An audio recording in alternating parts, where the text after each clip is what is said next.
Well, I went to the movies today and I saw something great. This Monster Bash pinball machine from the early 90s. Oh, and also Dark Phoenix.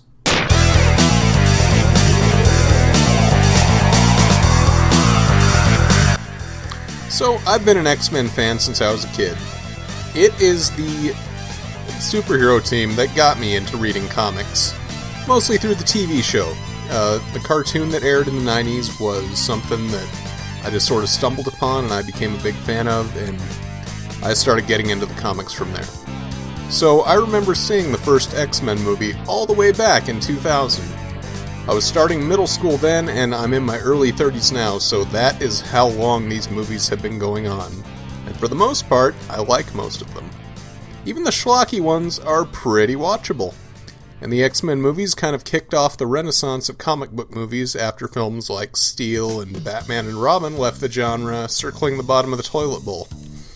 But X-Men took its material pretty seriously and presented it in a way that found favor with general audiences. Without the 2000 X-Men movies' success, we might not have Christopher Nolan's Batman movies or the Marvel Cinematic Universe. It was a proof of concept in a way. Since Disney recently bought Fox and the right to X-Men have reverted back to Disney, Dark Phoenix represents the end of an era. Now, there are going to be spoilers coming up for the other movies in the series, for Dark Phoenix, and later on some for the comic it's based on. So be forewarned now. Before I get into the business of tearing the movie apart, let me go over the things I do like. Some of the returning cast is still very good. James McAvoy, Nicholas Hoult, Michael Fassbender are all still solid in their roles. Jennifer Lawrence still looks like she does not want to be there, but with the script she was given, I don't particularly blame her. Some of the new X-Men introduced in the last film, the new Cyclops, Storm, and Nightcrawler are all back, and I liked all of them, but disappointingly they're kind of pushed onto the back burner. But they do get a couple of chances to shine. I also like how Cyclops' optic blasts are portrayed as concussive blasts rather than plain old laser beams here.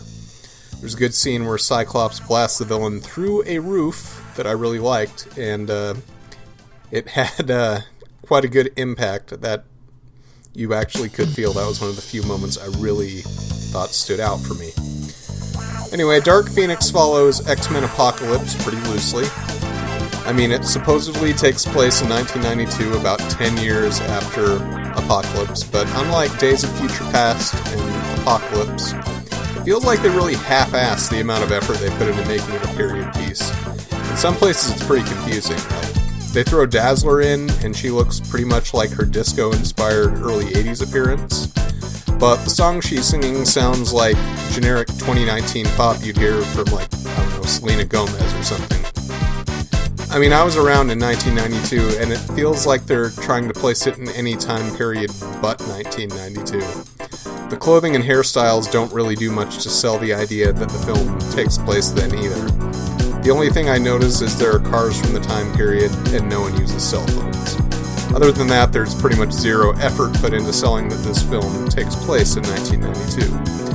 I mean, it wouldn't be that hard. I mean, it takes place at a school for, at a school, so, have some of the students arguing about, Super Nintendo versus Genesis, or, hair metal versus grunge, something like that. I mean, it just needs to be a token sign. I mean, the previous 3 movies have done a really good job of selling themselves as period pieces.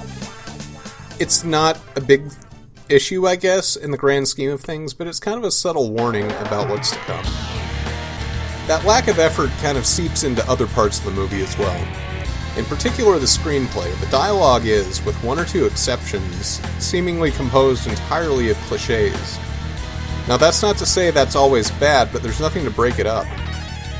I mean, I will harangue the MCU fans endlessly for being too quippy, but I mean, none of the characters here have any real level of personality outside of Charles insisting he's doing the right thing, despite the script wanting to portray him as a jerk. And that's another thing, Charles has become kind of a glory hound jerk out of nowhere. In previous films, he was portrayed as benevolent and pretty much self-effacing, and now he is a media-savvy glory hound. He had his problem with alcohol in Days of Future Past, but, you know, he was supposed to be past that. So it's kind of a weird change in character.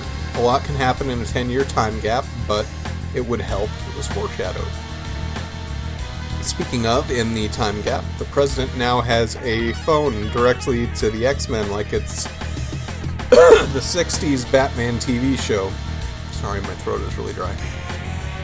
And the X-Men, far from being feared and hated by a world they've sworn to protect, as the old comics would put it, they're now celebrity superheroes with action figures and crap like this is Youngblood or something. And those action figures sure look a hell of a lot better than the Toy Biz action figures I had when I was buying them as a kid.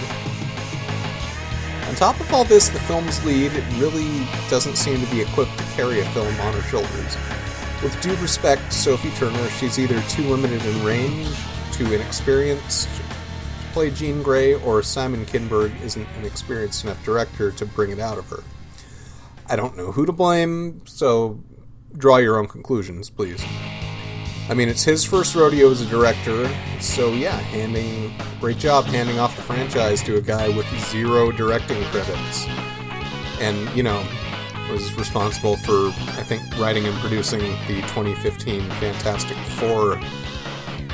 I don't want to say flop, because it was more than a flop. It was a disaster, garbage fire. You draw your own conclusions again. I mean, I'm not Jennifer Lawrence's biggest fan, but putting her next to Sophie Turner, it's like watching a Ferrari F50 racing a Prius. And that's even considering that Jennifer Lawrence looks like she wants to be anywhere else but in this movie. And the antagonist just seems like kind of a joke. It's just this monotone alien lady that mouths cliches about power and crap. I mean, I swear half of her lines were like lifted right from The Empire Strikes Back. I'm pretty sure she, or maybe not that, but you know what I mean. I mean, it's a far cry from how Jason Wingard manipulated Jean in the comics. And there's no veneer of romance or time displacement like Wingard had, which, for what it's worth, was pretty interesting. I mean, it was basically, you know, Mastermind working and messing with Jean's head until she wasn't sure where she was, which you don't get any of in the movie. You just get a boring alien with no eyebrows that wanted Jean's power for her own means. The antagonists, I mean, you have the main antagonist, and then you have kind of her weird alien race that I think are probably supposed to be Kree, but they don't have the rights to Kree, so they're just generic aliens masquerading as humans that run like Tom Cruise, and in their native form look like a crossbreed of Groot and Carnage. A smaller problem, this is a personal thing, I guess, but, I mean, Evan Peters was back as Quicksilver, and he was a real highlight of the previous 2 X-Men movies. I mean, those Quicksilver scenes were a lot of fun. And, you know, they were, in this day and age even, really visually very striking. He was pushed out of the film early on, and it seems like any character that was, you know, notable for being a fun character was just out of there. So no Quicksilver, no Jubilee. The ones that have fun personalities, they gotta be out of here.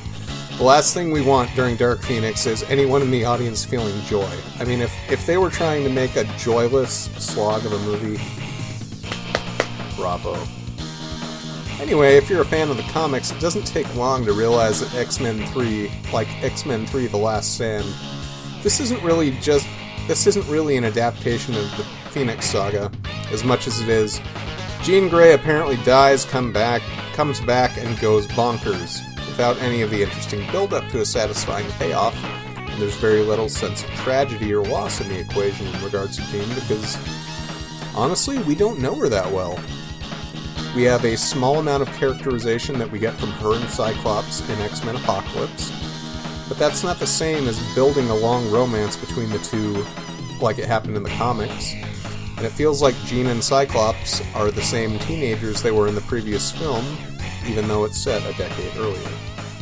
The relationship feels like it's in the exact same place it was at the end of Apocalypse. There's also kind of a plot hole there. Jean is implied to have the Phoenix power in Apocalypse, which she uses to defeat said villain, and yet in this movie, she just has dark inclinations in her past, and the Phoenix's cosmic power doesn't even get into her until they go into space and rescue the astronauts or something. And that's leads me to my biggest problem with the film. It's payoff with no build-up. It launches right into the Dark Phoenix story without the establishment of normal Phoenix that appears to be benign like they have in the comics. You don't have her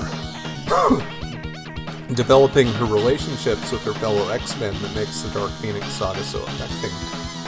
The comics are great because they have great build-up, great payoff, and indeed they have long-term consequences. Jean Grey dies, Cyclops leaves the team, and each member has to deal with the loss in their own way. That's because in the comics we can see these characters fight and train alongside each other. We see their relationships develop over the years. We feel a sense of loss more deeply when they lose Jean.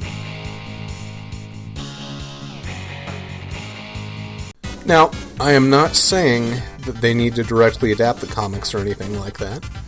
But I mean, if you're going to call it Dark Phoenix, maybe you should pull more from it than an insanely powerful cosmic entity gets into Jean Grey and she goes crazy. I mean, borrow something more from it, something from the plot.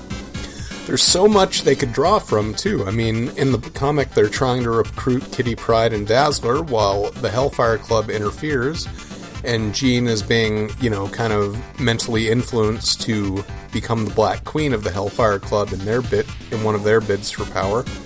The X-Team invades the Hellfire Club's mansion in Manhattan, and that has some pretty great Wolverine moments. That's really where he became, that's really where he came into his own as a character. I guess, Hugh Jackman's not in the series anymore, so that's kind of out the window, but, give it to someone else. Let, Nightcrawler or Storm have a great moment there. Then Jean goes on her cosmic trip after the Phoenix entity really takes over. She wipes out an entire planet, and the Shi'ar Empire get involved because they can't let that slide.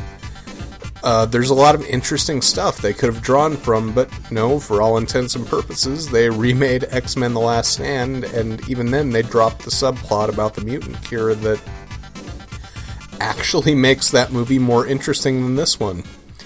There's so much they could have potentially drawn from. I mean, I know the cosmic stuff they probably didn't have the rights to at the time the movie was filming because, Guardians of the Galaxy and I think a couple of the other MCU movies I haven't seen draw from that. But it seems like there's just so much wasted opportunity. So, oh well. Perhaps, and this is a big maybe, maybe the X-Men won't lose their edge when they're incorporated into the MCU. I'm by no means a big MCU fan. As I said in my Endgame review, I haven't seen half the movies, and I'm not really that attached to the Avengers characters, but the X-Men have long been my favorite superhero team, and heck, they're the reason I got into comics in the first place. So, hopefully they'll be treated well when, Disney Marvel picks up the reins and not waste the opportunity they have. Have a good night, folks.